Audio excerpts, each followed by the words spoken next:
Morning, everybody. Wednesday, August 24th, 2022. We are officially 4 months away from Christmas Eve. That's hard to believe as the kids are heading back to school over the last couple weeks and so forth. But I wanted to kind of continue with these videos. And I was actually going to talk about a couple different things today, but my whole train of thought actually changed this morning when I was sent a video in regards to what was being covered on the news last night locally here in Chicago. And that is that the opioid deaths inside Cook County specifically are so rapid right now that they're actually bringing in the same refrigerated trucks to the morgues that they actually brought in during COVID. The morgues are at capacity. And the actual video that I saw, which was by local Fox 32 Chicago, talked about how this is being repeated in a lot of other major cities throughout the United States.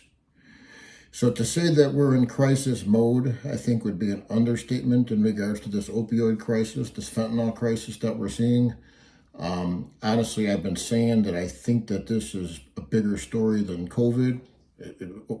I think history is going to actually support that statement.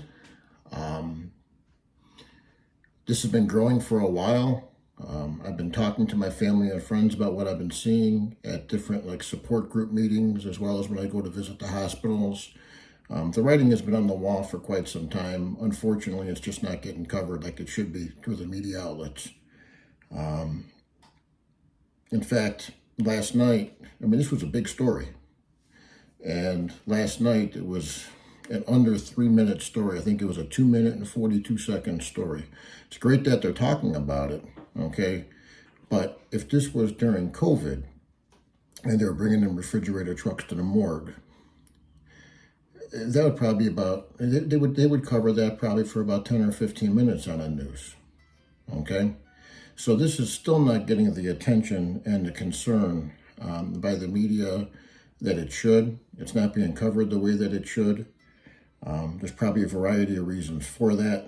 But if we look at some statistics, these statistics are very, very alarming. If you look at 2019, pre-pandemic, the opioid or overdose deaths in this country was at 70,630. If you look at 2020, okay, the opioid deaths rose to 91,799. I believe that's about a 31% increase. That was the biggest percentage increase since they've been tracking these statistics. 2021, the numbers came in recently.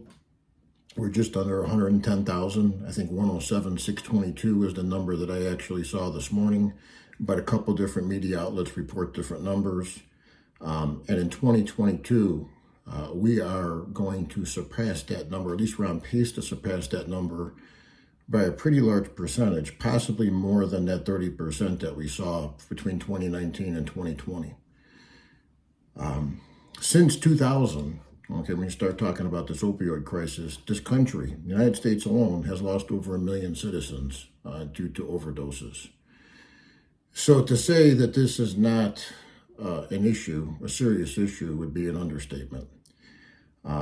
I personally am a recovered opiate addict, so this story is near and dear to my heart. I personally have lost, I couldn't even tell you the exact number, but probably between 20 and 30 friends, I would call them friends, to opioid overdose deaths. Some of them I know through the business world. I'm in sales for a living. Some of them I just knew casually. Some of them I actually were friends with. And that's not including the suicides that were associated with their addictions as well. So again, we're trying to provide education. We're trying to give guidance. Okay, we're going to try to share videos that hopefully will be a survival guide for either the struggling addict or alcoholic that's out there, or if you know somebody who might be struggling with addiction or alcohol issues.